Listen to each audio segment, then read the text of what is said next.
Assalamualaikum warahmatullahi wabarakatuh. Masih dengan saya Sabtu Hari Sugiarto di edisi bonus untuk teman-teman yang sudah membeli buku saya Mencari Jalan Pulang. Coba lihat kaos yang saya pakai, Real Man Buy Everything Without Riba. Masya Allah, ini kaos bukan buatan saya dikasih. Gak tahu siapa yang bikin, tapi terima kasih ya. Cocok dengan ukuran saya yang besar. Satu hal yang pengen saya bagi kepada teman-teman yang pengen hijrah adalah tentang bagaimana sih proses melunasi hutang yang terlanjur kita terjerat di perbankan. Dulu tahun 2015 hutang saya ada di 13 titik, 1, 2, ini 10, tambah 3 lagi, Masya Allah ya toh, banyak ya. Dan hutang saya sampai 2,1 miliar. Pusing, tiap bulan dapat untung hanya buat bayar cicilan, nggak pernah bisa nabung.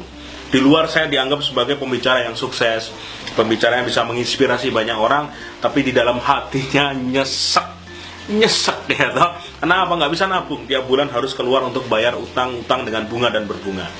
Dan satu ketika saya dipertemukan oleh teman-teman ustadz yang paham fikih muamalah yang menyadarkan saya curhat ke mereka selama 6 tahun saya berbisnis kok sering banget banyak alangannya ya.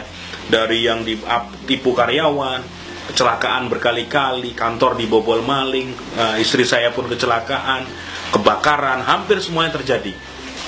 Dan saya diingatkan oleh seorang kawan yang ngomong seperti ini, Sab, kalau kamu tahu dengan gaya hidup bahwa kamu berbisnis dengan mengandalkan utang bank riba itu, resikonya adalah akan dimusnahkan oleh Allah. Karena hadisnya jelas, jauhi 7 perkara yang menghancurkan, salah satunya adalah memakan riba. Siapa itu yang memakan riba? Bukan hanya orang yang meminjamkan duit ternyata, tapi mereka yang minjemin, yang nyetor, yang nyatet, yang jadi saksi. Empat-empatnya kena. Saya jelas kena karena saya tiap bulan nyetor bunga berbunga dari pinjaman yang saya lakukan. Dari situ saya tersadar, bener ya, ternyata kalau saya ngeyel dengan aturan Allah, gampang bagi Allah untuk menyelesaikan semua masalah saya dengan cara yang nggak enak gitu loh. Kamu bandel di sini ya, kamu di laundry di sini. Kamu bandel di sini ya, kamu di laundry di sini. Saya pernah beli mobil dengan leasing dan mobil tersebut nyemplung ke jurang itu pernah. Yang mobilnya dipecah kacanya, di dalamnya ada iPad, belinya pakai kartu kredit, hilang semua. Pernah juga. Ya, jauhi 7 perkara yang menghancurkan, di antaranya memakan riba. Saya sudah ngerasain, ya, saya sudah ngerasain. Sejak itulah saya tersadarkan dan memutuskan untuk hijrah. Karena teman-teman saya yang lain di berbagai kota di Indonesia tuh mereka hijrah, yang punya cabang banyak, punya kantor megah dijualin semua, dan mereka memutuskan untuk hidup tanpa utang dan riba. Ada ustadz yang menelpon saya sampai 1 jam. Salah satunya Ustadz Samsul Arifin, Ustadz Fatih Karim, mereka tinggal di Bogor, saya tinggal di Jogja, telepon sampai 1 jam. Dan dibilangin, Mas, baca Al-Baqarah, Al-Quran, ayat 278, 279. Tinggalkan sisa riba atau engkau diperangi oleh Allah dan Rasulnya. Nggak bisa ngeles lagi, Masya Allah. Tidak ada dalam Al-Quran yang Allah menyatakan perang kecuali kepada para pelaku riba. Langsung dak, gelisah.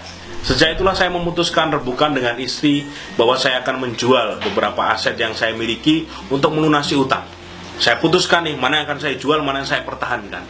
Dan ini akan menjadi ilmu yang ternyata banyak diikuti oleh banyak orang luar di sana, mereka yang hijrah kembali ke titik nol, seperti judul buku saya itu, dengan melakukan proses-proses yang akan saya jelaskan setelah ini. Yang pertama, langkah-langkah untuk bebas dari jeratan utang dan riba. Langkah paling dasar adalah bertobat.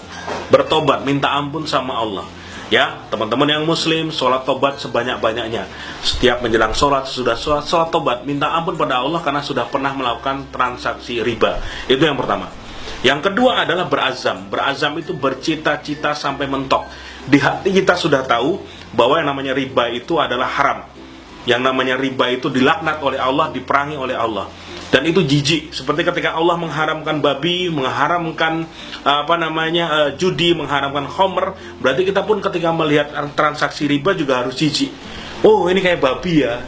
Ini seperti khamr ya, harus sudah merasa jijik.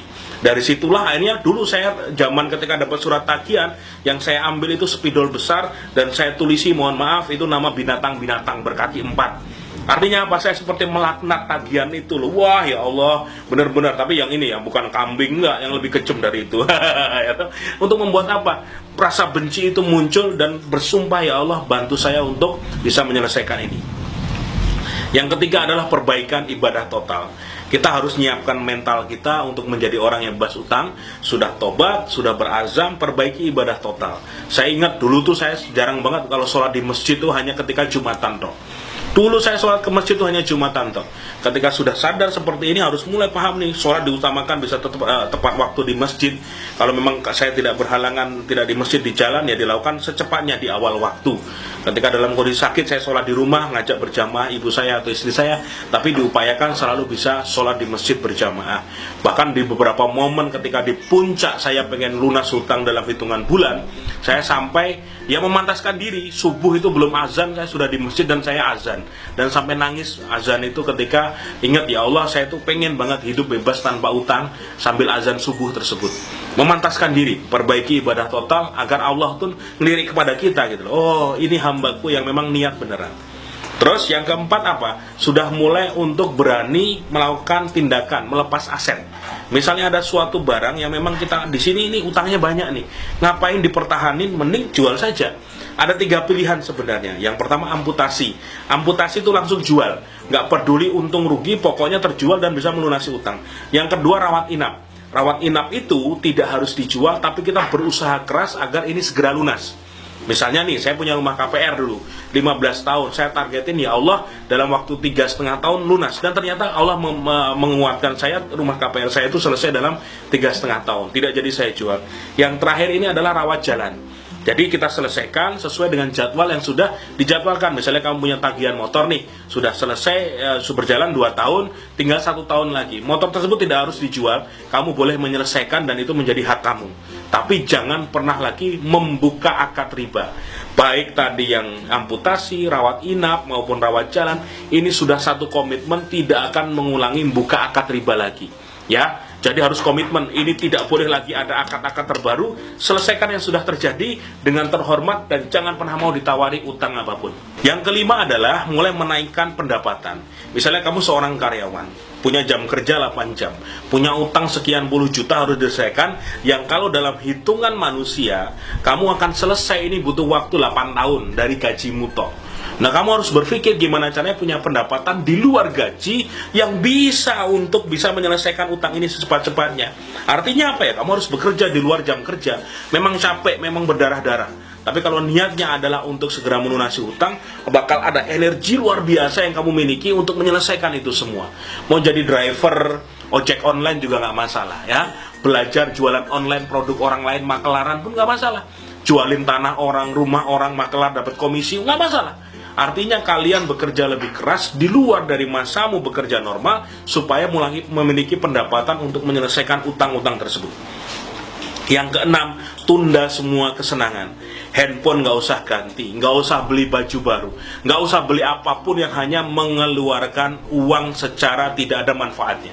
Tekan, bilang sama istri, sama keluarga, saya tidak mau beli apapun. Tiap dapat uang diniatkan, dikumpulin untuk bayar pokok utangmu. Ya, nanti kalau sudah terkumpul datang ke bank, saya pengen bayar 10 cicilan, kan keren. Beberapa bank langsung mengizinkan, tidak masalah, langsung dikurangi dari pokok dan bertahap. Akhirnya harusnya selesai dalam waktu 4 tahun, selesai dalam waktu hanya 1,5 tahun. Why not? Karena apa? Kita melakukan percepatan-percepatan untuk membayar utang tersebut. Yang ketujuh, kamu harus banyak doa. Minta doa juga dari orang-orang sekitarmu. Karena apa? Kalau dalam hitungan manusia, energi kita tuh seperti apa sih? Tapi ketika Allah ridho, orang-orang mendoakan, ada energi luar biasa yang berkumpul untuk mensupportmu. Minta doa sama orang tua, terutama ibu.